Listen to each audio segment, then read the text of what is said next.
Padre Celestial, gracias por el privilegio de encontrarnos en tu casa. Gracias por este lindo lugar, con clima perfecto, donde pueden reunirse tus hijos y tus hijas con libertad para abrir tu santo libro. Pedimos, Padre, que tú nos instruyas, ayúdenos a entender la importancia de lo que vamos a estudiar. Te damos gracias de antemano por tu presencia, porque te lo pedimos en el nombre de Jesús. Amén. Dios fundó dos grandes instituciones en el huerto del Edén. Lo último que hizo Dios el sexto día de la semana de la creación fue establecer la institución del matrimonio. Luego, el siguiente día, el séptimo día, Dios estableció la segunda institución, la institución del sábado. En realidad, la institución del matrimonio tiene que ver con el séptimo mandamiento de la ley de Dios. No cometerás adulterio, es decir, sé fiel en tu relación matrimonial. La segunda institución está relacionada con el cuarto mandamiento, el mandamiento del sábado. Y esta tarde vamos a hablar sobre estos dos mandamientos y las instituciones que fueron establecidas en la creación y lo que está pasando en el mundo hoy con estas dos instituciones que Dios estableció al comienzo. Quiero comenzar diciendo que Dios definió claramente lo que es el matrimonio. Dios definió el matrimonio como una unión heterosexual entre un hombre y una mujer. Esa es la definición que da Dios en su palabra. Dios creó varón y hembra y los casó.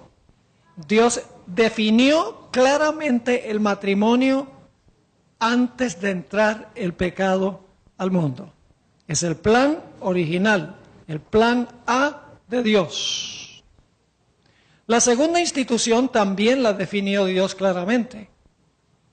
Dios 3 veces en Génesis 2 y el versículo 2 y 3 nos dice que Dios reposó el séptimo día, Dios bendijo el séptimo día y Dios santificó el séptimo día.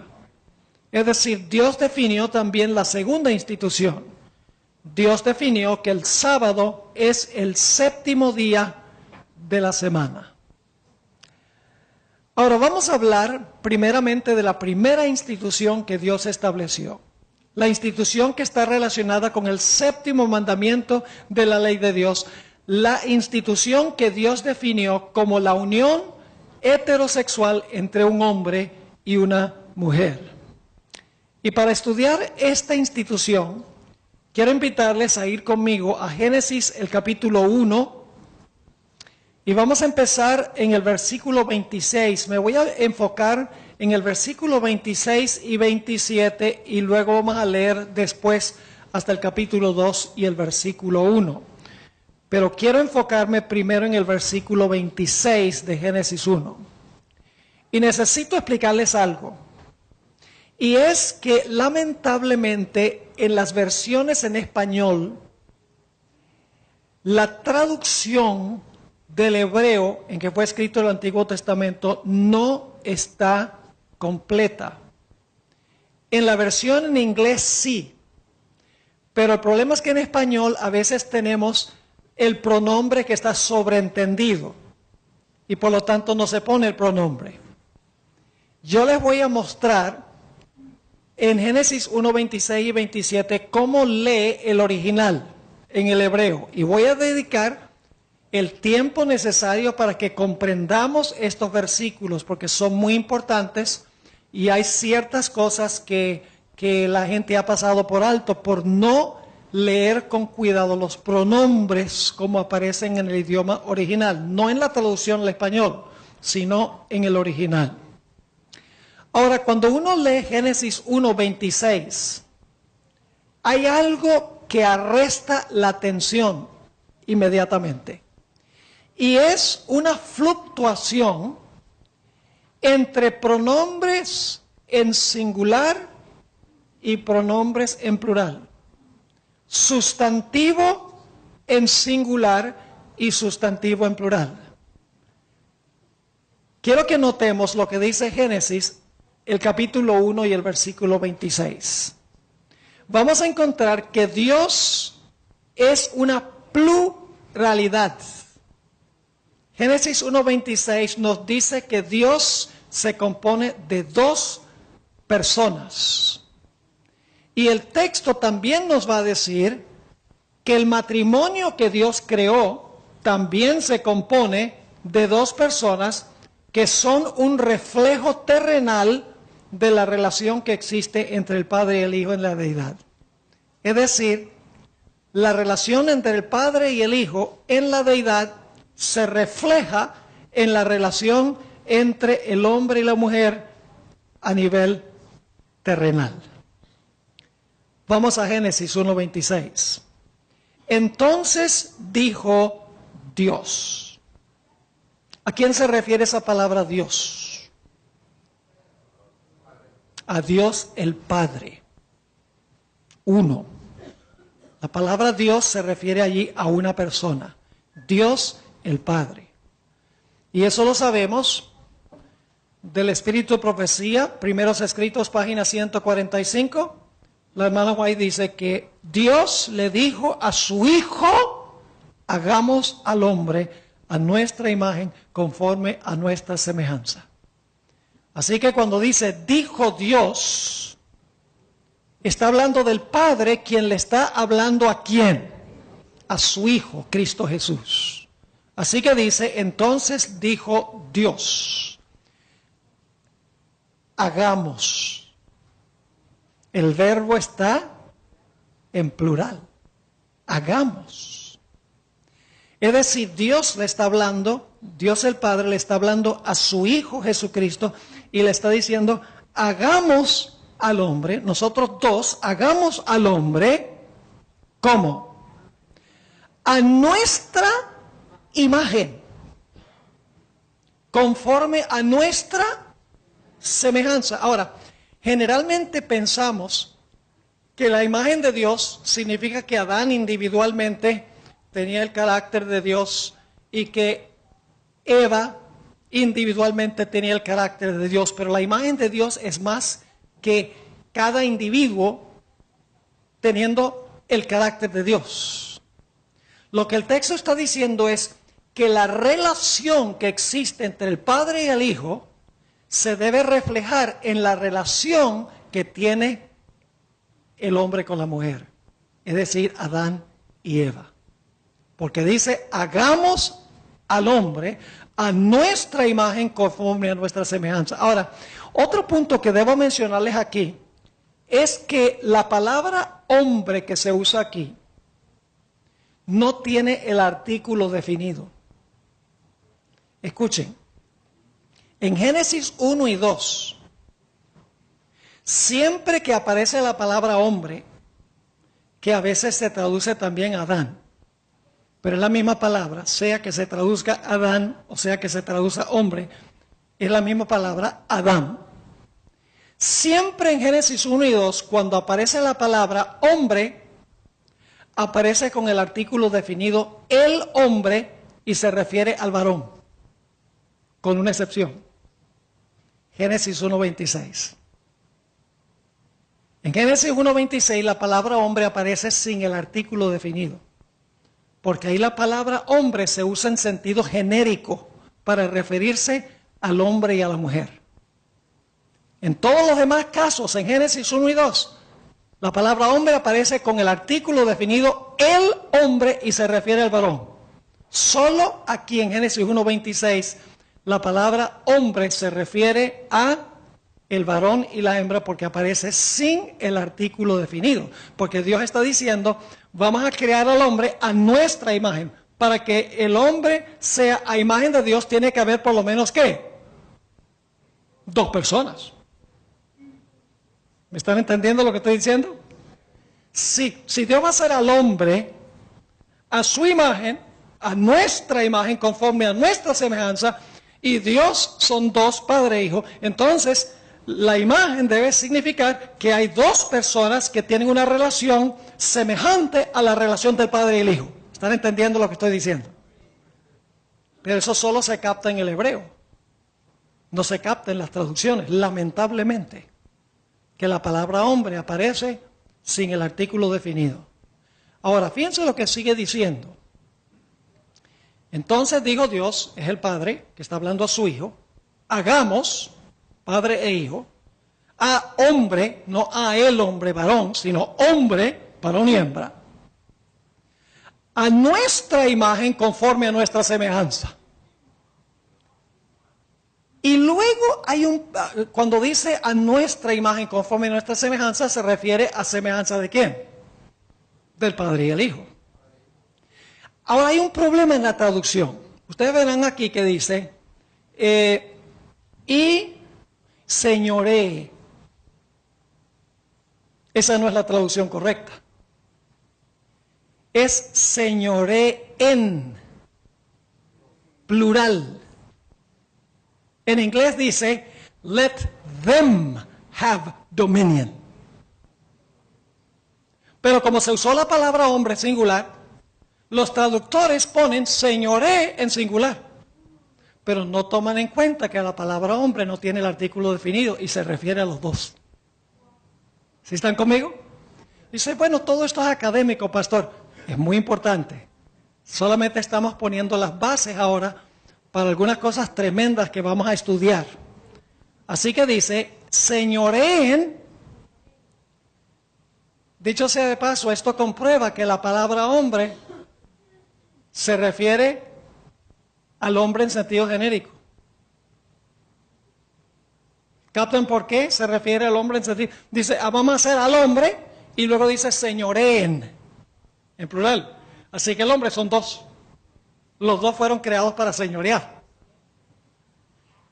Así que en Génesis 1 y el versículo 26, Dios está expresándole a su Hijo el plan. Todavía no se ha implementado el plan. En el versículo 27 se va a implementar el plan.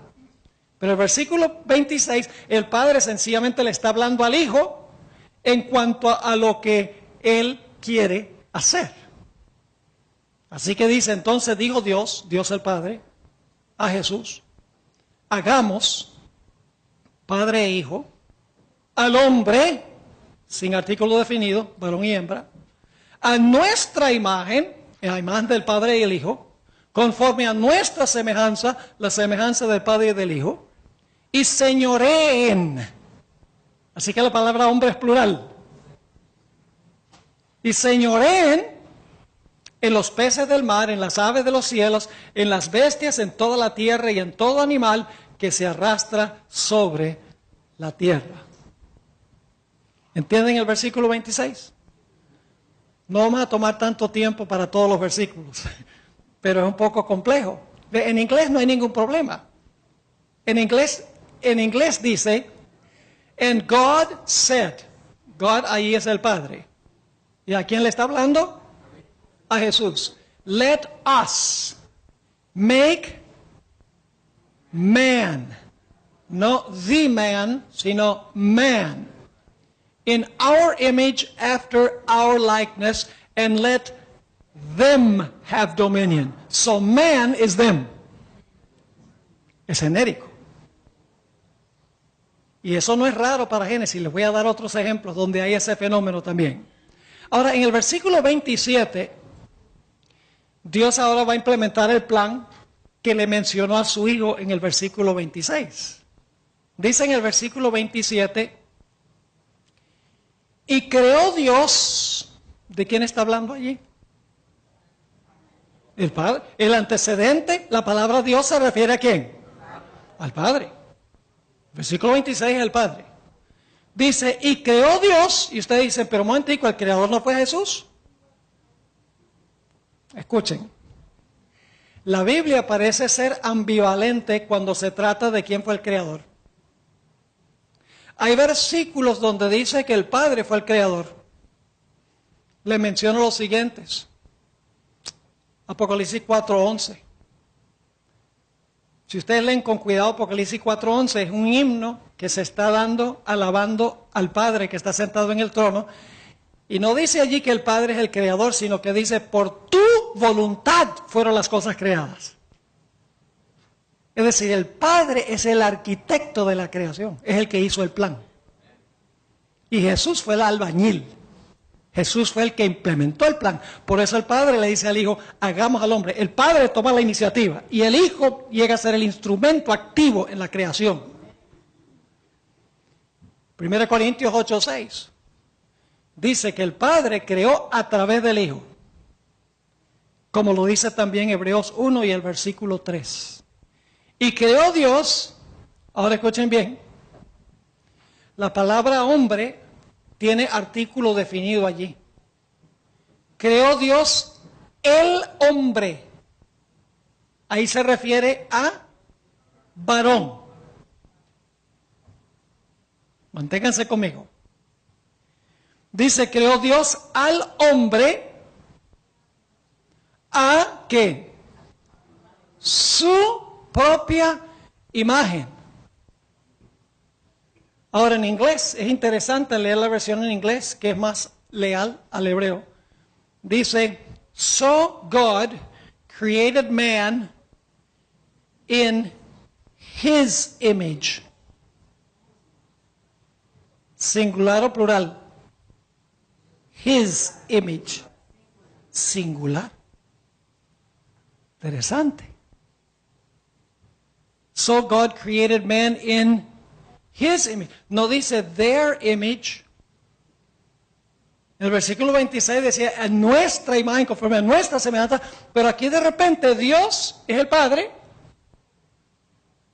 Ahora crea a el hombre masculino según la imagen de él, singular. Y sigue diciendo, creó Dios a el hombre a imagen de él, a imagen de Dios. ¿Quién es ese Dios que está ahí? El Padre, el antecedente está claro. A imagen de Dios, en inglés dice, made he him. ¿Singular o plural? Singular.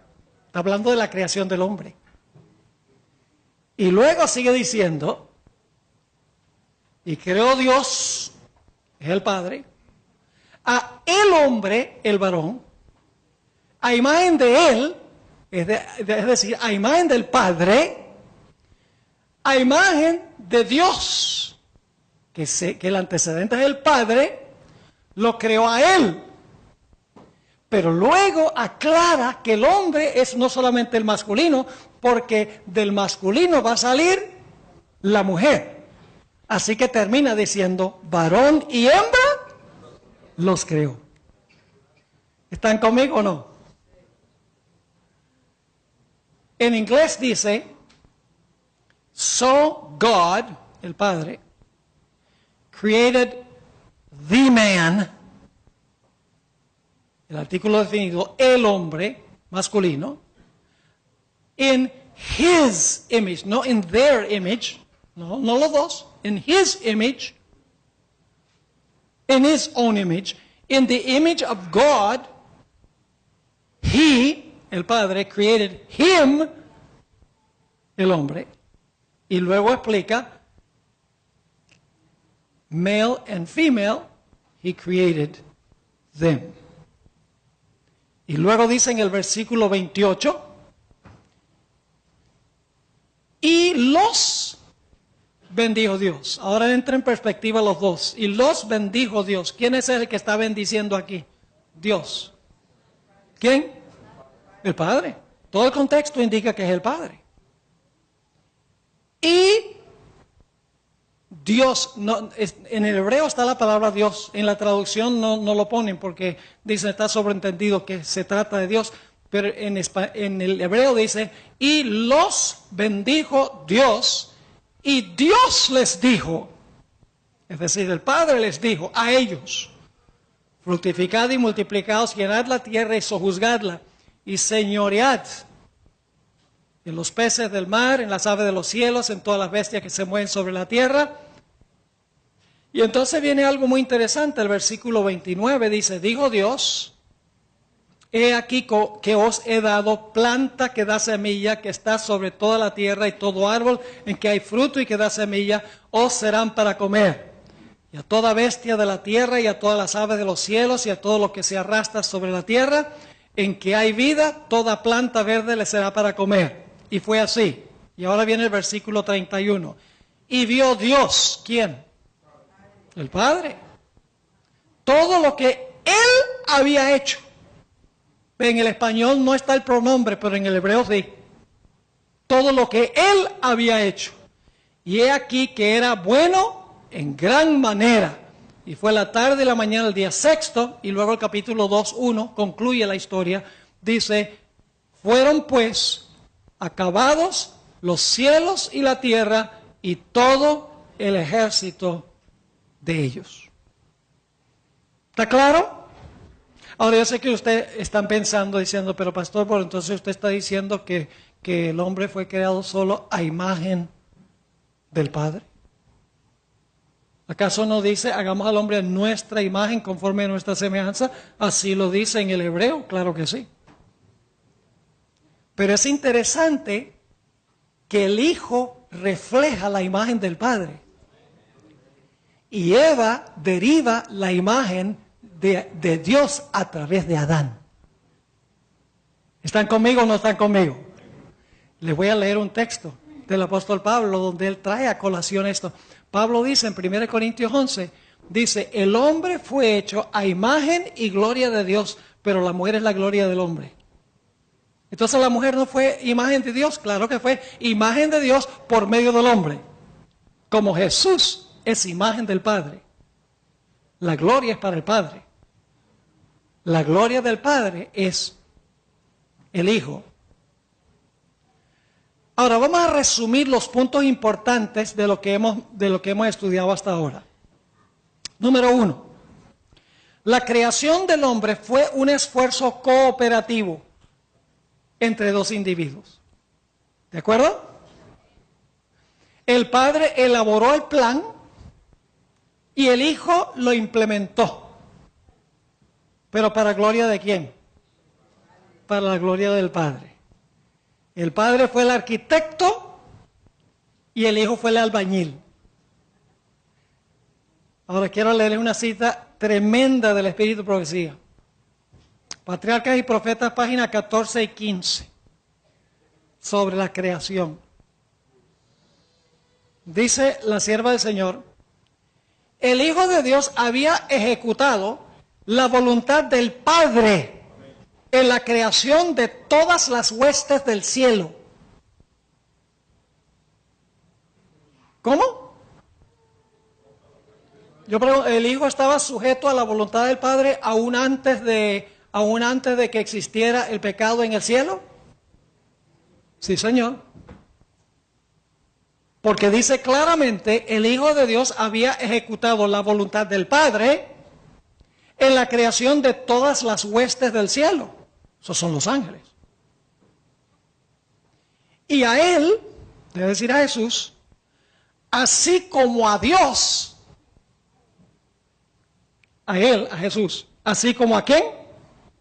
Como a Dios, debían ellos tributar homenaje y lealtad.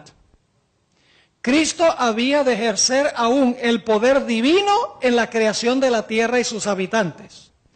Pero en todo esto no buscaría poder o ensalzamiento para sí mismo, en contra del plan de Dios, sino que exaltaría la gloria del Padre y ejecutaría sus fines, es decir, las del Padre, sus fines de beneficencia y amor.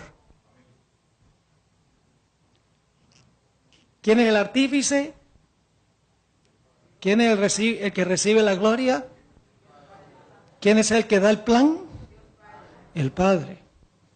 Y claro, nosotros pensamos: bueno, ¿y el Hijo qué? de reclamar sus derechos. Ese es el problema que pasó con Lucifer. ¿Sí o no?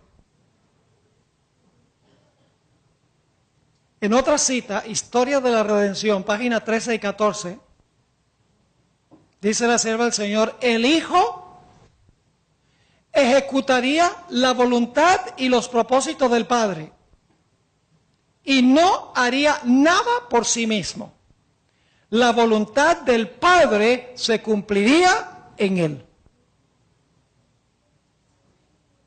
Él hacía lo que decía su padre, porque eso es lo que hace un hijo. Un hijo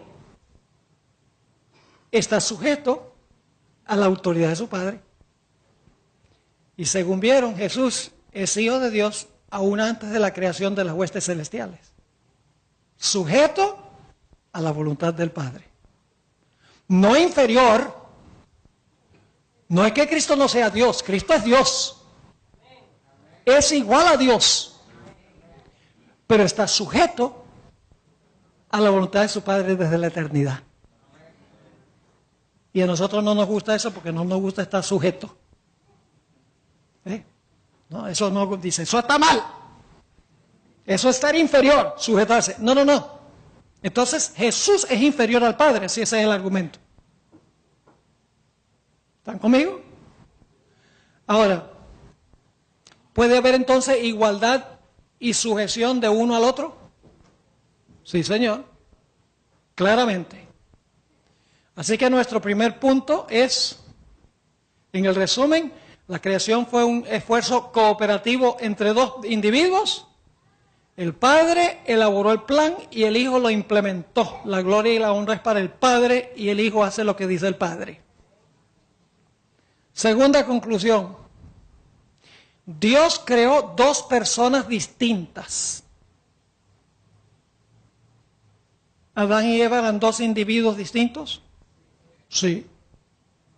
Pero ahora escuchen. Que debían reflejar la relación que existe entre el Padre y el Hijo en la deidad.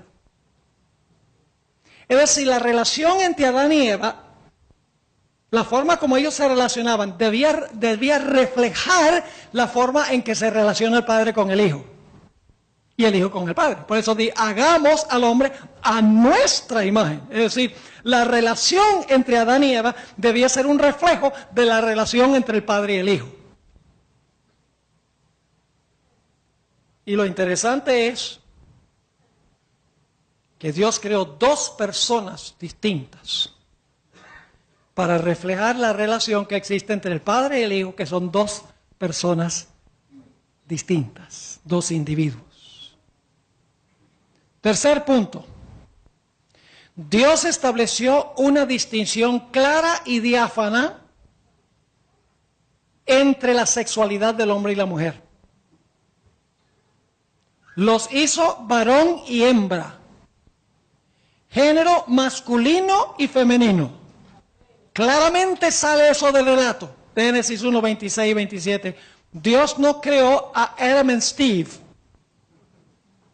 creó a Adam y Eve, varón y hembra. El matrimonio es heterosexual, según lo define Dios, el que lo creó. Cuarto, aunque Génesis 1, 26 al 28 afirma que Dios creó varón y hembra, en Génesis 1 no nos dice cómo Dios los creó. ¿Han notado eso? Sencillamente dice, Dios creó varón y hembra, pero no dice cómo. Ahora, podemos concluir el orden, más o menos. Porque dice varón y hembra. Entonces dice, Dios hizo el hombre. Y entonces luego dice, varón y hembra los creó. Más o menos se saca la idea de que Dios creó el varón y luego la hembra, pero no dice cómo creó Dios al hombre y cómo Dios creó a la mujer. Sencillamente dice que hizo o creó varón y hembra. Quinto, a fin de determinar la forma en que Dios creó al varón y a la hembra, es necesario estudiar el capítulo 2 de Génesis, que complementa el capítulo 1. Sin el capítulo 2 quedan muchas lagunas, muchas preguntas sin contestar. Sexto, Génesis 1, 26 al 28, no define la relación íntima que debe existir entre el hombre y la mujer. Sencillamente dice que creó varón y hembra, pero no dice nada en cuanto a la relación íntima que debía existir entre ellos dos, como existe entre el Padre y el Hijo. Ni tampoco Génesis 1 define las funciones que debe desempeñar el hombre y la mujer en el orden de la creación. Sencillamente nos dice que Dios creó varón y hembra, pero no nos dice si el hombre tenía cierta función, la mujer tenía cierta función, ni nos define la relación íntima y estrecha que debía existir entre los dos. Génesis 1, queda uno con esa pregunta. Séptimo, aunque el varón y la hembra fueron creados en forma distinta, el relato subraya, y esto es muy importante, que estaban sobre un nivel de igualdad en dignidad, valor, estatus y carácter. La mujer, o sea, en Génesis queda claro de que varón y hembra están en un nivel de igualdad, por las siguientes razones. Ambos fueron creados a imagen de Dios. Hagamos al hombre genérico a nuestra imagen conforme a nuestra semejanza. Ambos están a la imagen de Dios, pero la mujer deriva la imagen de Dios a través del hombre. ¿Están conmigo? Y refleja la gloria de Dios a través del hombre. Por eso la mujer es la gloria del hombre, según dice el apóstol Pablo. No se me ofendan, mujeres, que eso es lo que dice Génesis. Es el orden que Dios estableció, y créanme que si el varón y la hembra respetaran lo que Dios estableció al principio, sería un matrimonio hecho en el paraíso. Pero el problema es que la mujer se ha rebelado al plan de Dios y el hombre se ha tornado dictador. Y entonces se estropeó el plan. Me alegro de que haya una reacción finalmente a lo que estoy diciendo. Sí, porque el hombre dice, yo soy la cabeza, aquí mando yo. Y la mujer dice, tú no me mandas a mí. Y ahí viene el problema. Pero cuando se hace lo que dice el apóstol Pablo, mujeres, sujetaos a vuestros maridos, y luego inmediatamente dice, maridos, amad a vuestras mujeres. Pues es fácil para la mujer sujetarse al marido cuando hay amor. El hijo se sujeta al padre. ¿Por qué se sujeta el hijo al padre? Porque él sabe que el padre lo ama. La relación entre el padre y el hijo es el modelo para la relación que debe existir entre el hombre y la mujer.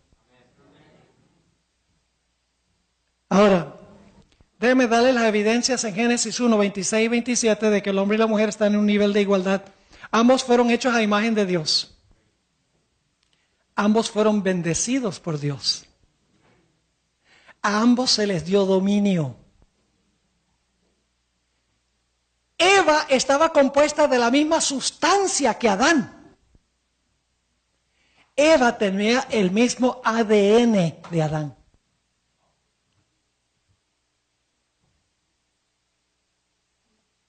Porque ella fue sustraída de Adán.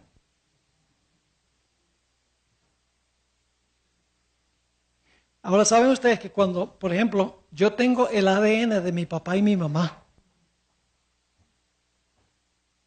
porque vengo de dos, pero la mujer tenía solo el ADN de Adán, así como Dios el Hijo tiene el ADN del Padre. Claro, estoy hablando, yo no sé si el Padre tiene ADN, pero mi punto es que tienen son consustanciales. Son de la misma sustancia, de la misma esencia. Así que Adán y Eva están en un nivel de igualdad. Y eso se denota Lo vamos a ver, eso se denota por el hecho de que Dios tomó carne de la carne de Adán y hueso del hueso de Adán. Es decir, 100% de Eva era de Adán. Era de la misma sustancia que Adán, igual que Adán. ¿Se podía decir que Eva era hombre también? ¿En sentido genérico? Sí. En el sentido de Génesis 1:26, creó Dios al hombre. Hagamos al hombre, significa hagamos hombre, varón y hembra.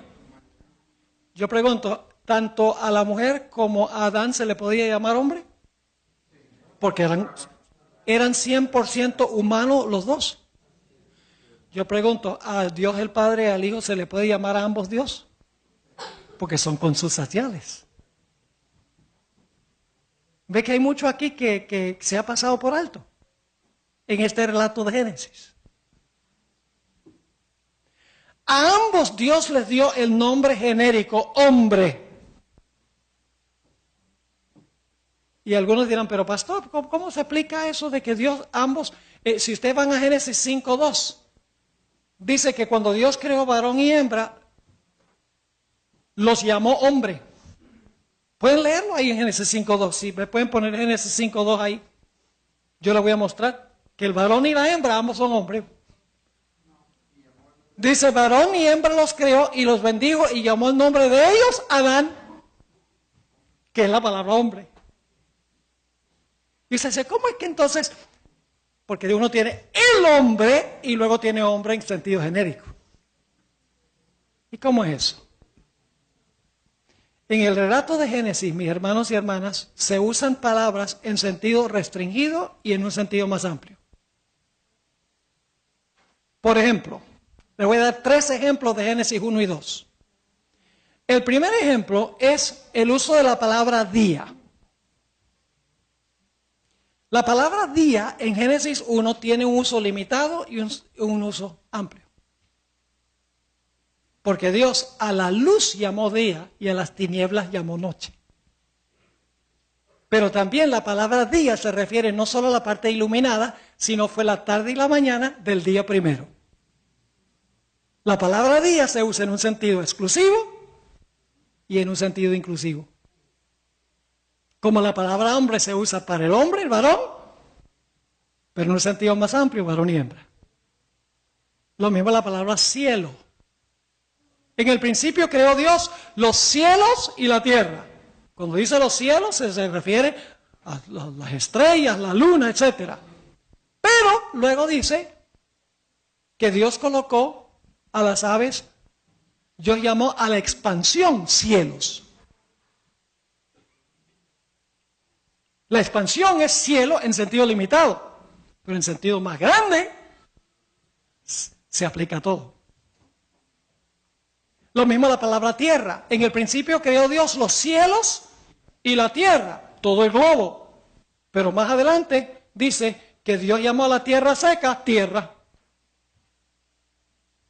¿Están conmigo? Hay un sentido en que se usa la palabra restringida y luego más amplia. Técnicamente Adán es el hombre, pero como la mujer viene del hombre, a ambos se les puede llamar hombre en sentido más amplio. ¿Estamos en la misma página? Ahora, ¿está claro Génesis 1? ¿Sí? Por lo menos para 2 personas que dijeron amén, les quedó claro. Ahora vamos a Génesis 2, el relato complementario. Génesis, el capítulo 2. Y vamos a estudiar los versículos 18 al 24. Génesis 2, 18 al 24. Pero primero necesitamos mirar Génesis 2, 7. Génesis 2, 7. Porque aquí nos va a decir cómo creó Dios al varón. Dice allí, en Génesis 2, 7, entonces Jehová Dios formó a el hombre ¿Tiene artículo definido? ¿Se refiere a cuántos? ¿Adán y Eva o solo Adán? Solo Adán. Porque la mujer no fue hecha del polvo de la tierra, fue hecha de una costilla. Dice, entonces Jehová Dios formó a el hombre del polvo de la tierra y sopló en su nariz aliento de vida y fue el hombre un ser viviente. El hombre masculino, uno. Ahora yo les pregunto, ¿podría haber Dios creado a Adán y Eva ambos del polvo? ¿Podría Dios haber hablado a los dos a la existencia? Sea Adán y Eva. Dios podría haberlo hecho, a pesar de que el Papa dice que no. Porque el Papa ha dicho que Dios no es un mago, Dios no puede sencillamente hablar y que las cosas existan. Sí, eso fue lo que dijo. Pues mi Biblia me dice que Dios habló y existió. Y Dios no es ningún mago. Es el creador del cielo y la tierra. El omnipotente, poderoso Dios. Ese es el Dios a quien yo sirvo. Ahora vamos al versículo 18. Y dijo Jehová Dios, ¿quién es este? ¿Quién es Jehová Dios aquí? Es el Padre. A través de todo este relato, cuando usa la palabra Dios, es el Padre. El antecedente fue colocado en Génesis 1 y 2, o 1, 26 y 27. Así que dice, y dijo Jehová Dios, no es bueno. Oye, interesante, es el sexto día.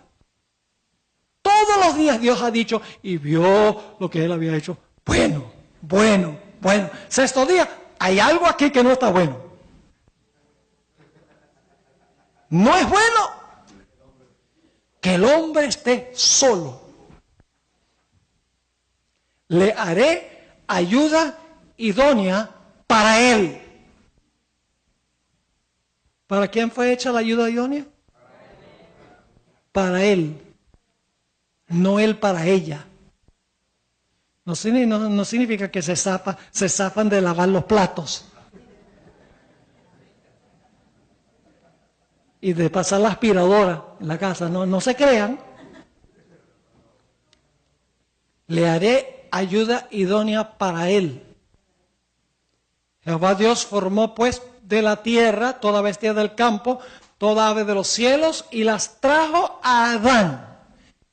La palabra Adán allí es la misma palabra, las trajo a el hombre. Solo que ahora se interpreta como Adán. Es decir, se pone la palabra como aparece en hebreo, Adán. Pero aparece con el artículo definido, Ha-Adán. Así que dice, para que viese cómo las había de llamar y todo lo que Ha-Adán, todo lo que el hombre llamó a los animales vivientes, ese es su nombre. Así que ¿quién le puso nombre a los animales? Adán. Y puso Adán. Otra vez la palabra Adán es el hombre.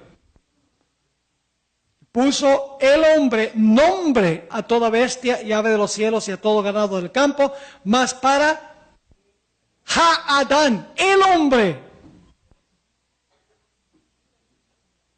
no se halló ayuda idónea para él.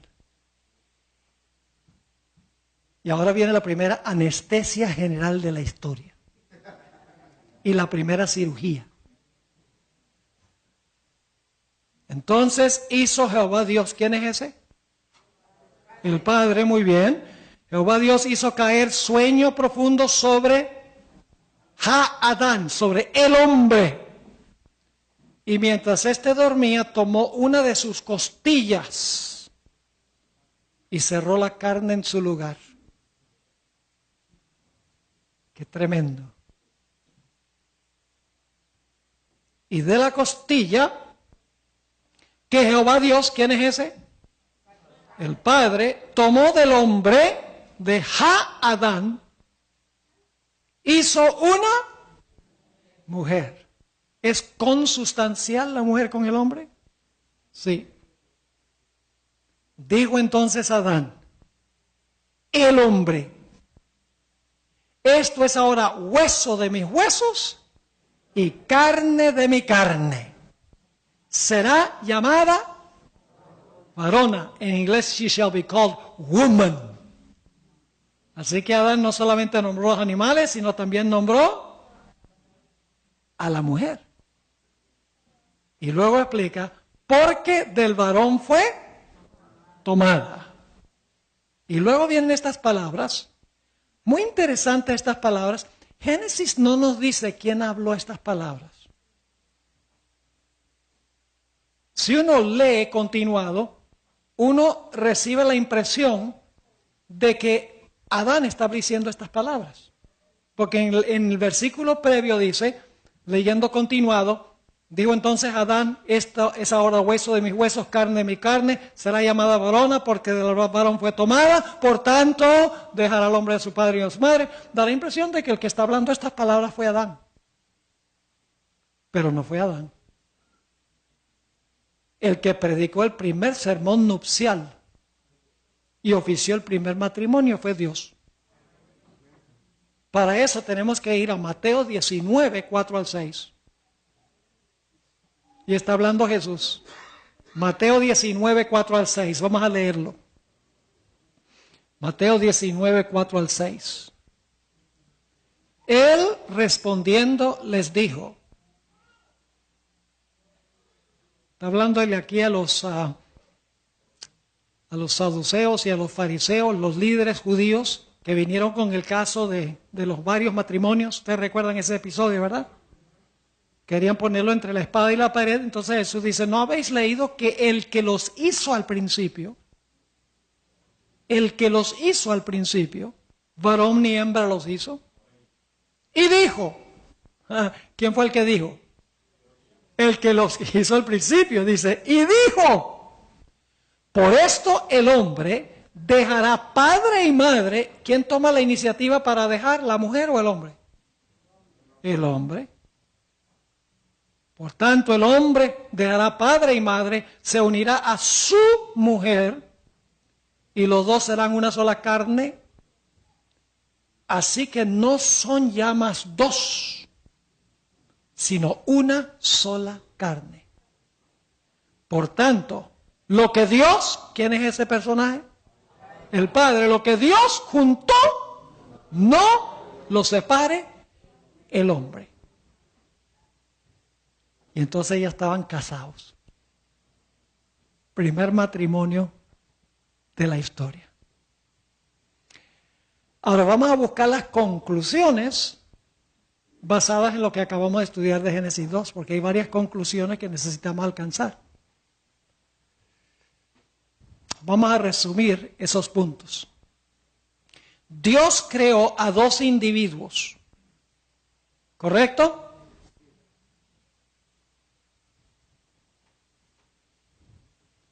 Pero en realidad los dos eran uno, porque tenían la misma sustancia. Yo pregunto, ¿Dios el Padre y Dios el Hijo son uno o son dos?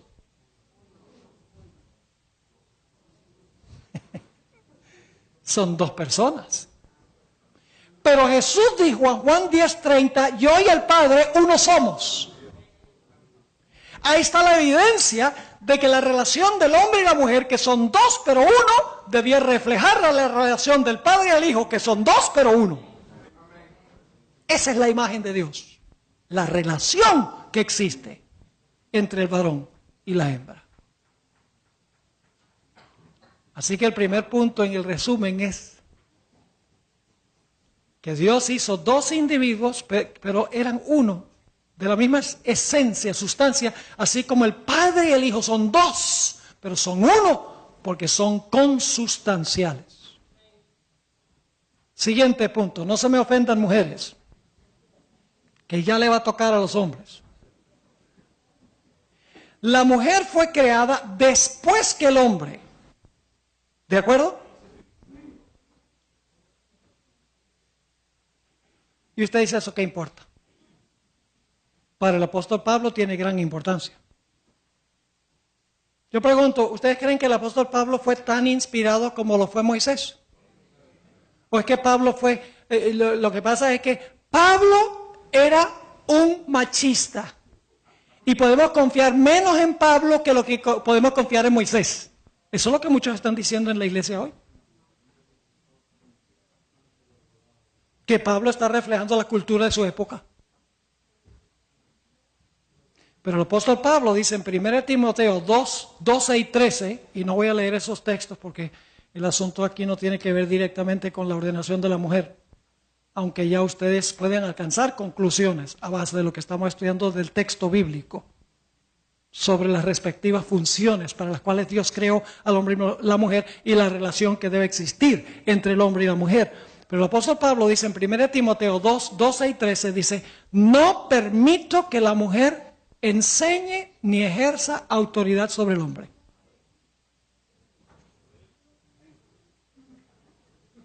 Y luego da la razón. Dice, porque el hombre fue creado primero y luego la mujer. El argumento de Pablo no tiene nada que ver con la cultura, porque esto es antes del pecado. Ni tiene tampoco nada que ver con un plan B después del pecado, porque el pecado no había entrado todavía. Es parte del plan original de Dios. El argumento de Pablo. La mujer fue creada del hombre. Deriva de su existencia y la imagen de Dios por intermedio del hombre. ¿Está claro ese punto? No solo fue creada después que el hombre, sino que se derivó del hombre. Fue creada del hombre, derivó su existencia del hombre. Y usted dice, ¿eso qué interesa? Pues el apóstol Pablo dice que sí importa. En 1 Corintios 11 y el versículo 8, el apóstol Pablo está hablando sobre el plan de Dios originalmente, expresando una costumbre cultural de su época. Dice que la mujer debe usar un velo en el culto, y no crean que tienen que usar velo, no están desobedeciendo mujeres. Yo le voy a explicar lo que quiere decir Pablo aquí. Dice que la mujer debe usar el velo como señal de la autoridad del varón sobre ella, porque la mujer fue creada del hombre y no el hombre de la mujer. Nuevamente no tiene nada que ver con la cultura, no tiene nada que ver con un plan después del pecado, tiene que ver con como lo estableció Dios al comienzo, al principio. El argumento se basa en el plan de Dios antes de la entrada del pecado, antes de la cultura. Y ustedes dicen, bueno, pastor, pero hoy en día las mujeres no usan velo para venir a la iglesia como señal de sumisión a la autoridad del varón. Eso es cierto, pero no significa que el plan de Dios ha cambiado de que la mujer debe estar sujeta a la autoridad del varón. Ese es el principio universal, pero la forma en que se expresa el principio varía de cultura en cultura. Le voy a dar una explicación para que puedan entender que la forma de expresar el principio varía, pero no el principio en sí mismo. El principio en sí mismo es que la mujer debe sujetarse a la autoridad del varón. La forma en que se anuncia y se exhibe eso puede variar según la cultura. Por ejemplo, las mujeres musulmanas se cubren todo menos los ojos. Les voy a dar un ejemplo para que puedan entender cómo funciona esto. Una vez yo fui a la casa de un miembro de la iglesia, después de predicar, y cuando fui a su casa encontré encima de una mesa un montón de libros. Y la Biblia estaba debajo de todos los demás libros. Ahora, yo pregunto, ¿dónde se debe colocar la Biblia? Siempre encima de todos los demás libros. La Biblia hay que ponerla encima. Y yo me molesté. Yo miré, wow, eso sí me molesta. La Biblia abajo de todos los libros. Y le dije finalmente al hermano, le dije, mira hermano, me perdona, pero te puso la Biblia debajo de todos esos libros. La Biblia debe ir encima. Y yo le dije, ¿por qué debe ir? Y me dice, ¿por qué debes ir encima? Y yo, porque la Biblia está por sobre todo conocimiento. Y me miró y me dijo, sí, pero la Biblia también es el fundamento de todo conocimiento.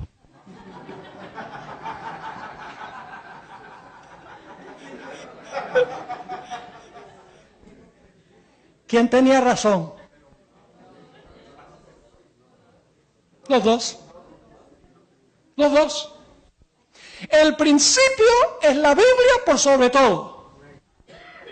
Pero la forma de expresar el principio varía.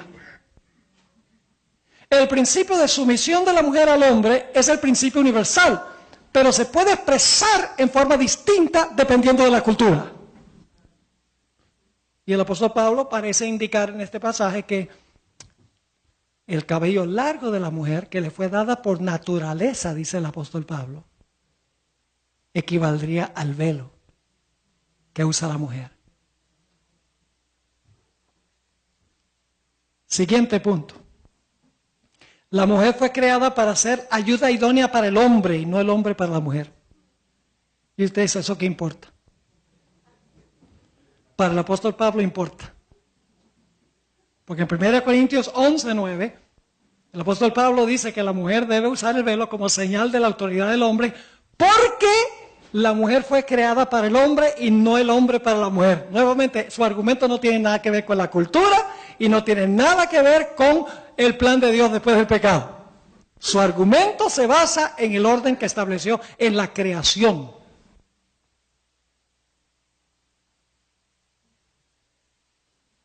El siguiente punto no está directamente en la Biblia, pero se corrobora en gran medida hoy en día, nada más por la observación. La hermana White dice en el libro Eventos de los Últimos Días, página 296, que Eva fue creada de menor estatura que Adán. Le alcanzaba un poquito por encima de los hombros. Y usted, ¿eso qué importa? La estatura tiene que ver con autoridad. No les voy a leer todas las citas, tengo muchas, tengo como 15 citas, del Espíritu de Profecía donde dice que los ángeles comandantes son mucho más altos que los ángeles que comandan. La sierva de Dios dice que cuando se restaure todas las cosas, Adán será alto, pero la estatura de Cristo sobrepasará la estatura de todos los demás. Porque será el preeminente en autoridad. Así que la diferencia de altura demuestra que desde el principio, antes del pecado, Dios estableció una cadena de autoridad. Y algunos dicen, pero eso no me gusta, que la mujer esté sujeta a la autoridad del hombre. Pues entonces a usted no le va a gustar la relación entre el padre y el hijo tampoco. La Biblia dice, escuchen esto, dice que la cabeza de Cristo es Dios. 1 Corintios 11:3. La cabeza de Cristo es Dios. Cristo es la cabeza del hombre y el hombre es la cabeza de la mujer.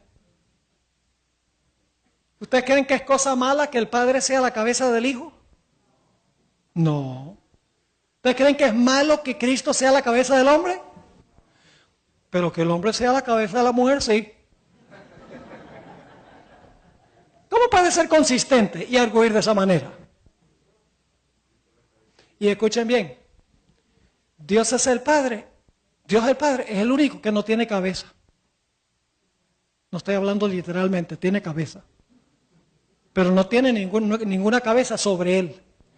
Y la mujer es la única que no es cabeza sobre nadie. En ese orden que establece Dios. Bueno, seguimos. Adán le puso nombre a la mujer. El poner nombres es señal de ejercer autoridad. Nabucodonosor le puso nombres a los 3 jóvenes, denotando su autoridad. Cuando Cristo ascendió al cielo, dice que el Padre le puso nombre que es sobre todo nombre. para que en el nombre de Jesús se doble toda rodilla, toda lengua confiese que Jesucristo es el Señor, para la gloria de Dios el Padre. Amén. Aún después de su ascensión, Jesús está sujeto a la autoridad de su Padre. Por eso Jesús, cuando le dio la gran comisión a sus discípulos, dijo: toda autoridad me es dada en el cielo y en la tierra. Jesús tiene autoridad, pero la deriva del Padre. Así como la mujer tenía dominio, pero bajo el dominio del hombre. ¿Están conmigo? Ambos tienen dominio, pero en la posición preeminente de dominio la tiene Dios el Padre y la tiene el hombre en la relación entre hombre y mujer. Siguiente punto: Dios no sacó un hueso de la cabeza del hombre, porque la mujer no debía enseñorearse de él como su cabeza. Y escuchen, hombres, tampoco le sacó un hueso del pie, porque el hombre no debía pisotear a la mujer. Sacó a la mujer de un hueso muy cerca de su seno.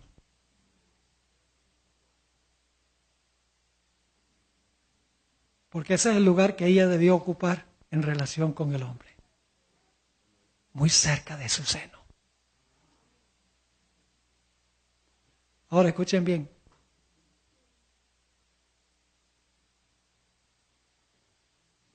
El pecado de Adán no fue solamente comer el fruto. El pecado de Adán, mis hermanos y hermanas, fue que no estuvo dispuesto de entregar a Eva. No estuvo dispuesto a entregarla. Pero Dios el Padre sí estuvo dispuesto de entregar a su Hijo, a riesgo de pérdida eterna. Dice en Romanos 8:32, el que no escatimó a su Hijo, sino lo entregó por todos nosotros, ¿cómo no nos dará en Él todas las cosas? Y la hermana White dice que fue para Dios, fue una lucha entregar a su Hijo. Una lucha. Porque Él sabía lo que le iba a pasar al Hijo. Y sin embargo dijo: yo amo tanto a esta gente que estoy dispuesto a entregar a mi propio Hijo. ¿Qué hubiera sido si Adán dice: yo amo a Eva, es parte de mi seno?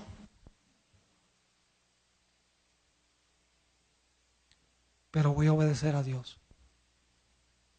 ¿Saben que la hermana White tiene una cita donde dice que cuando Dios entregó a Jesús, dice, arrancó a su Hijo de su seno para entregarlo por nosotros? Lo arrancó. Bueno, 2 o 3 puntos más y luego vamos a hablar de la segunda institución. Todavía estamos en la primera. ¿Quién ofició el primer matrimonio? Dios. Déjenme leerles esa cita de la hermana White sobre el Padre arrancando de su seno. Dice: el Padre eterno, el inmutable, dio a su Hijo unigénito, arrancó de su seno a aquel que fue hecho en la imagen expresa de su persona, como Eva era la imagen de Adán, y lo envió a la tierra para demostrar cuánto amaba a la humanidad. Nos ama tanto a nosotros como a su propio Hijo, porque si no, no lo hubiera entregado. Dios el Padre ofició el primer matrimonio y predicó el primer sermón. Yo pregunto, ¿quién fue el que definió el matrimonio entonces? ¿Quién lo fundó? ¿Quién lo estableció? ¿Quién lo definió? Dios. Le pertenece a Dios. No le pertenece a Obama. Mira, la Corte Suprema de los Estados Unidos, en unos momentos les voy a hablar de eso, cosas que están pasando. Necesitábamos esta base para luego hablar de lo que está pasando en el mundo. Es tremendo. Una señal de que estamos viviendo en los últimos días. 2 conclusiones más que podemos sacar de Génesis 2. Número 1 es que el matrimonio es indisoluble. Lo que Dios juntó, No lo separe el hombre. Si usted tiene luchas en su matrimonio, no se rinda. Luche por salvar el matrimonio. Porque el matrimonio es indisoluble. Solo por adulterio se puede disolver, según la definición que dio Jesús. No es por cualquier causa. No, porque es que mi esposa se arrugó, se puso viejita.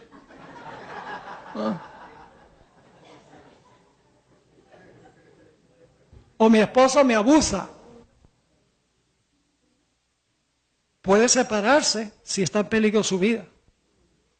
Pero no divorciarse y recasarse. En la Biblia no está eso. Y usted dice, ay, pero ¿por qué Dios lo hizo tan estricto? Porque si Dios hubiera establecido el matrimonio y dado 1000 excepciones, entonces ¿para qué? Dios lo puso difícil. Para que tuviéramos cuidado antes de entrar en esa relación. Y una vez habiendo entrado en esa relación, que luchemos para que sea una buena relación. Y finalmente, el matrimonio es normativo para siempre, mientras estemos en este mundo. Porque Dios dijo, por tanto dejará al hombre padre a su madre y se allegará a su mujer. Cuando Dios habló esas palabras, no había padre ni madre. Así que Dios está diciendo, desde este momento en adelante, el hombre dejará padre y madre. Adán no dejó padre y madre. El padre era Dios y madre lo tenía. Así que está diciendo, desde ahora en adelante, dejará padre y madre, se llegará a su mujer. El matrimonio es normativo para siempre mientras vivamos en esta tierra. El matrimonio heterosexual entre un hombre y una mujer. La definición que da Dios. ¿Entendieron lo que estudiamos? Vamos a Génesis 2, 2 y 3. Génesis 2 y el versículo 2 y el versículo 3. Inmediatamente después de crear el matrimonio heterosexual y establecer las funciones del hombre y la mujer en esa relación, el hombre como cabeza, la mujer sujeta a la autoridad del hombre en el sentido correcto de la palabra, Dios instituyó la segunda grande institución, el sábado. ¿Y saben lo que me parece interesante?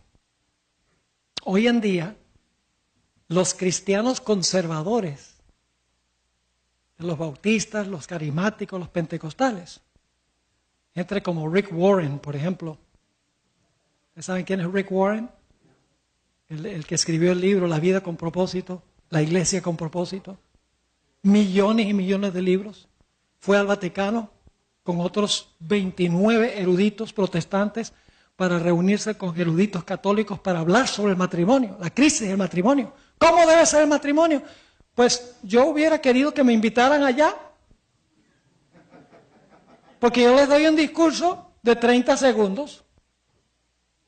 Varón y hembra los creó, punto final. ¿Qué más discusión? Ahí está clarísimo cómo Dios lo estableció. Dios creó varón y hembra. Pero fíjense, estos mismos evangélicos dicen, hay que salvar el matrimonio, hay que luchar por el matrimonio, hay que presionar al gobierno para que defina el matrimonio como entre un hombre y una mujer. Y uno dice, ¿por qué? Y dice, porque Dios lo hizo así al principio. Y entonces yo le digo, ¿y qué más hizo al principio?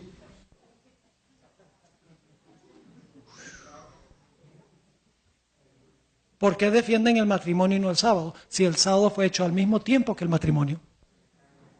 Antes del pecado, ambos. Y sabes que algunos adventistas son muy inconsecuentes también.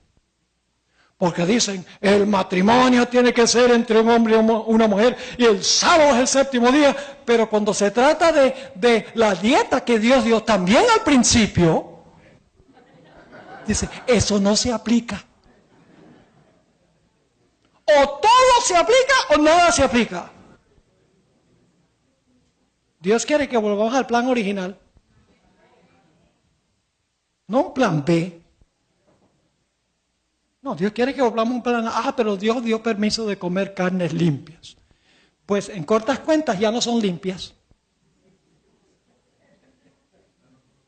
Porque estamos al final de la historia cuando el mundo animal está completamente enfermo. Entonces Dios dice, lo que yo les permití en el pasado, no lo hagan ahora porque las circunstancias han cambiado. Por eso la hermana White dice, debemos abstenernos totalmente de comer carne, inclusive de carnes que la Biblia define como limpias, porque las circunstancias han cambiado y ya no son limpias. Ahora, no era mi intención hablar sobre la dieta. Vamos a hablar sobre el sábado. Génesis 2, 2 y 3. Y acabó Dios, ¿quién es este? Dios el Padre, muy bien, en el día séptimo. Acabó Dios en el día séptimo la obra que Él hizo. En español no está el pronombre masculino singular, pero en el hebreo sí. La obra que Él hizo, no que ellos hicieron. La obra que Él hizo. Y Él, tampoco está en el español, en la traducción, pero sí está en el hebreo. Y Él, singular, reposó, ¿en cuándo?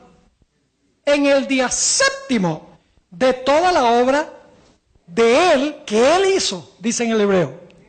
Singular, masculino. Y bendijo Dios, ¿quién es ese? El Padre, bendijo Dios el día séptimo y lo santificó porque en Él reposó y cesó de toda la obra de Él, dice en hebreo, que Dios había hecho en la creación. 3 veces se repite cuál es la definición del día de reposo. ¿Cuál es el día de reposo según dice Génesis? El séptimo. Séptimo día. ¿Lo dice claro? ¿Dice el primero?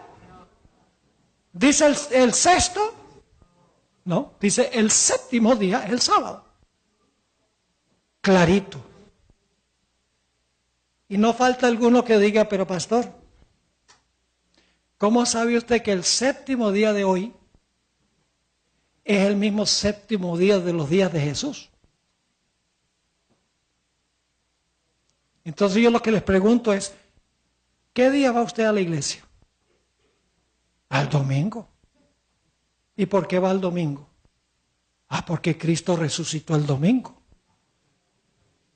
Entonces yo digo, entonces lo que usted me está diciendo es que usted guarda el domingo de hoy porque es el mismo domingo que Cristo resucitó. Pues si es el mismo domingo que Cristo resucitó, entonces es el mismo sábado que Cristo guardó.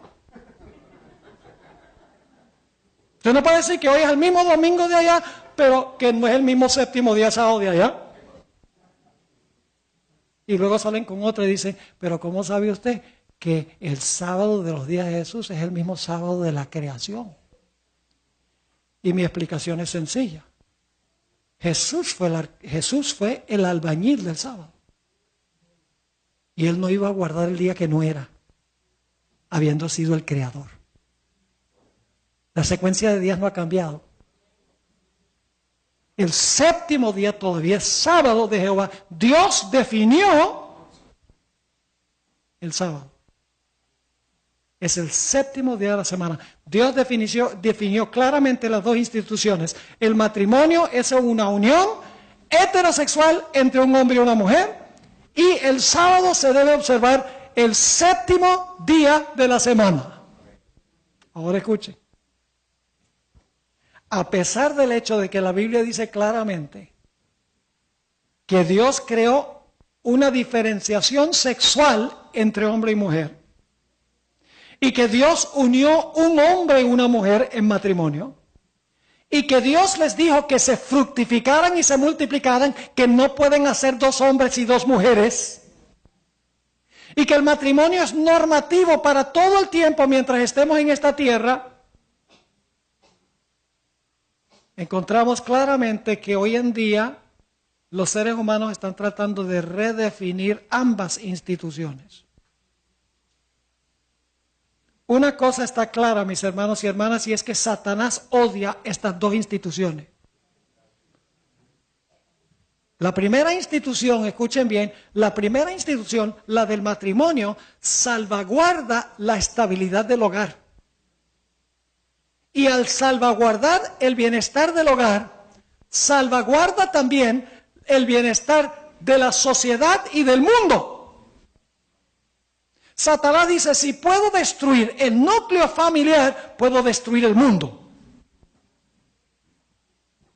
Y él odia el matrimonio con una pasión, porque cuando se desintegra el matrimonio entre un hombre y una mujer, se desintegra el hogar, se desintegra la sociedad, se desintegra la nación y finalmente se desintegra el mundo, y eso es lo que estamos viendo hoy.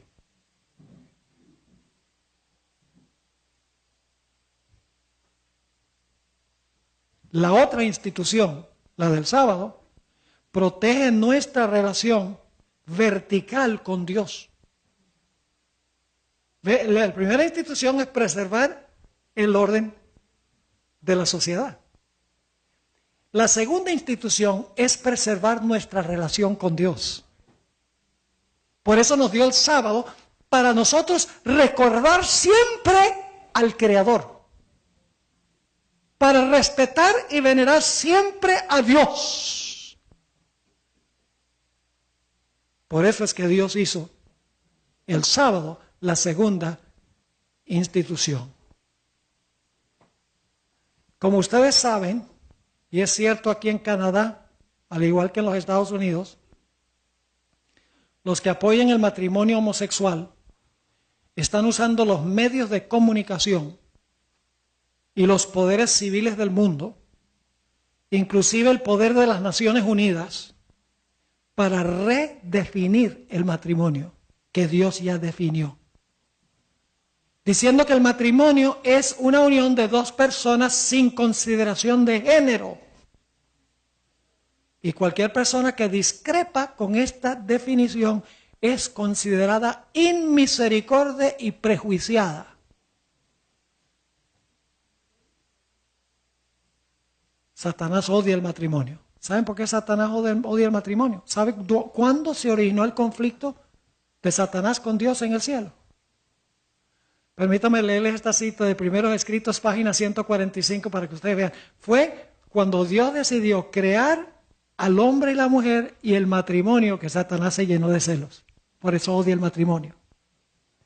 Dice en Primeros Escritos 145, Satanás fue una vez un ángel a quien se honraba en el cielo, el que seguía en orden a Cristo.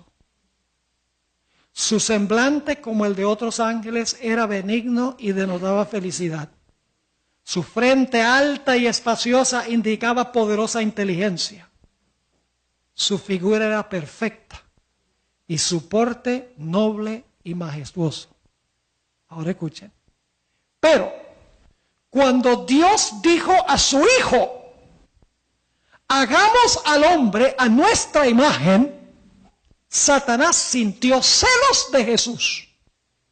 Deseó que se le consultase acerca de la formación del hombre, es decir, la formación de varón y hembra. Y porque esto no se hizo, se llenó de envidia, celos y odio. Deseó recibir los más altos honores después de Dios. ¿Qué creen ustedes que es una de las cosas que más odia Satanás en esta tierra? El matrimonio. Eso fue lo que creó el conflicto originalmente. Satanás está diciendo, tú decidiste crear el matrimonio sin consultarme a mí, ahora vas a ver lo que voy a hacer con tu matrimonio. Y por eso hoy en día el matrimonio está desbaratado. El 50% de los matrimonios hoy en día terminan en divorcio. Y eso no cuenta todos los que están separados que no se divorcian. El 41% de los bebés que nacen en los Estados Unidos nacen fuera de una relación matrimonial. 41%. ¿Qué esperanza hay para esos niños?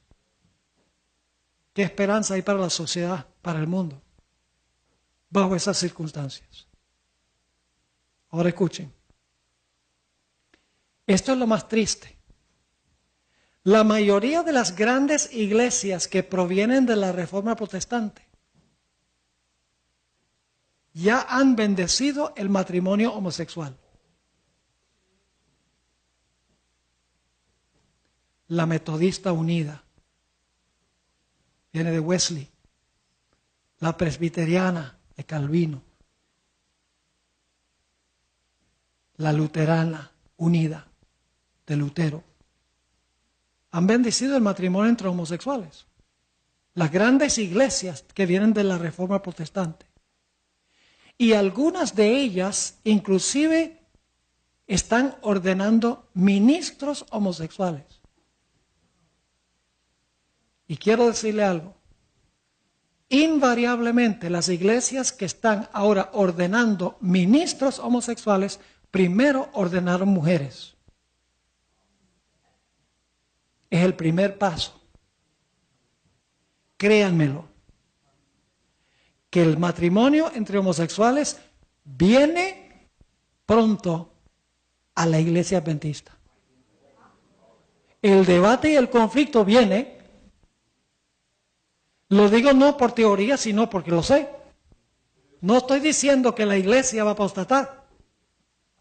Pero lo que sí estoy diciendo es que la iglesia se va a enfrentar a este problema igual que se está enfrentando a la ordenación de la mujer ahora. Yo no tengo duda de que saldrá airosa. Yo no estoy diciendo si va a salir airosa o no. Lo que estoy diciendo es que la iglesia se va a enfrentar a este problema. Se va a enfrentar. Yo le voy a dar un ejemplo práctico de este asunto. En mi iglesia hay una hermana que tiene una hija que es lesbiana. Uno de los profesores de teología de la Universidad de la Sierra, en una playa en California, casó a la hija de esta hermana de mi iglesia con otra mujer. Más adelante les voy a hablar de la teoría de la evolución. En el departamento de biología de la Universidad de la Sierra, 5 profesores en el departamento de biología estaban enseñando que el hombre llegó a existir por evolución. Es un problema. No estoy diciendo que la iglesia no va a salir airosa, porque el Espíritu de Profecía es claro en cuanto a eso. Lo que estoy diciendo es que este es un problema que viene y vamos a tener que afrontarlo, y tal vez sería mejor ahora tomar la decisión inicial correcta cuando se trata del asunto de la ordenación de la mujer, porque ese es el primer paso, y cuando se toma el primer paso, tomar el siguiente paso se hace más fácil. Créanme que yo pertenecía al comité que estableció la Conferencia General sobre la Ordenación de la Mujer. Me ha tocado leer miles de páginas, escuchar todos los discursos de los integrantes de ese comité. 4 veces nos reunimos, cada vez 3 días, para escuchar presentaciones que la gente preparó. Yo presenté una también allí, discutimos el asunto.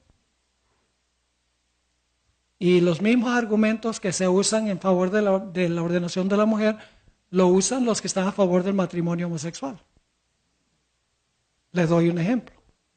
Gálatas 3:28, donde dice, no hay siervo ni libre, no hay judío ni griego, no hay varón ni hembra. Todos vosotros sois uno en Cristo Jesús. Así que el argumento es, como ya no hay varón ni hembra, entonces se pueden ordenar varones y mujeres. Pero los homosexuales usan ese mismo argumento. Dicen, como ya no hay varón ni hembra, entonces el matrimonio no tiene que ser entre un varón y una hembra. El mismo argumento de que, bueno, la justicia exige que nosotros ordenemos mujeres, la misericordia lo exige, mismo argumento que usan los que están a favor del matrimonio homosexual. Así que debemos orar mucho por lo que va a pasar en la Conferencia General el próximo año, porque la decisión va a ser trascendental y va a atrasar la hora de la evangelización de la iglesia, o si se toma la dirección correcta, yo creo que la evangelización se terminará mucho más pronto. Ahora escuchen, en los Estados Unidos, congresistas y senadores, ustedes tienen aquí un sistema parlamentario, ¿verdad? congresistas y senadores de los Estados Unidos, conservadores, que por mucho tiempo defendían el matrimonio heterosexual, por la presión de los medios de comunicación y la presión de la sociedad, han cedido a la presión por salvar su puesto político y ahora apoyan el matrimonio entre homosexuales. Permítame decirles algo ahora sobre Barack Obama y luego vamos a tomar nuestro break. En una campaña a favor de los derechos humanos, Obama dijo, y ahora cito, llegará el tiempo en que reconoceremos finalmente como nación, que las relaciones entre dos hombres o dos mujeres son tan reales y admirables como las relaciones entre un hombre y una mujer.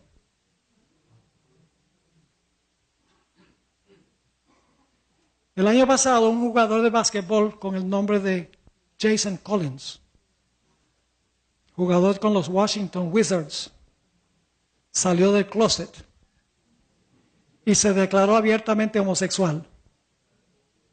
Los medios de comunicación en los Estados Unidos lo alabaron y lo glorificaron como un gran héroe, halagándolo por su valentía en declararse homosexual públicamente.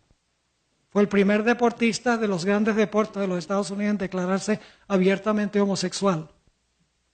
Pero lo triste es que cuando Collins se declaró homosexual, el presidente Obama convocó una rueda de prensa y por los medios de comunicación se pronunció en favor del matrimonio homosexual, alabando y glorificando también a Jason Collins por su decisión.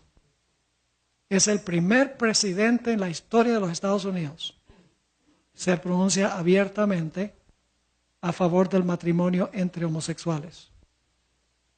Ahora escuchen bien, yo no tengo ningún problema con que el gobierno haga uniones civiles por fines de impuestos, pero eso no es matrimonio. Dios definió el matrimonio. El hombre no tiene derecho de redefinir el matrimonio. Y en la segunda parte que vamos a analizar, porque vamos a tomar un receso ahora, yo les voy a mostrar que lo que está haciendo Satanás ahora es, a través de la Corte Suprema de los Estados Unidos, que también ratificó que es constitucional el matrimonio homosexual, lo que Satanás está haciendo es preparando a los Estados Unidos para redefinir el día de reposo. Lo primero es redefinir el matrimonio, pero eso es para ablandar a la nación, para que la nación esté lista, para luego redefinir la segunda institución, que es la institución del sábado. Cuando regresemos vamos a hablar de la Corte Suprema de los Estados Unidos, algunas decisiones que se han tomado en este particular. Hermanos y hermanas, este asunto es una de las grandes señales, creo yo, de que la puerta de la gracia está próxima a cerrarse. Sodoma y Gomorra. ¿Saben lo último antes de cerrarse la puerta? La hermana voy a hablar de que cuando se cerró la puerta de la casa de Lot, la puerta de la gracia se cerró para la Sodoma. Esa puerta cerrada fue la puerta de la gracia cerrada para Sodoma. Y el último acto antes de cerrarse la puerta era que los hombres de la ciudad, jóvenes y viejos, querían tener relaciones homosexuales con los ángeles. Ciertamente hoy en día estamos viendo esa como una de las grandes señales.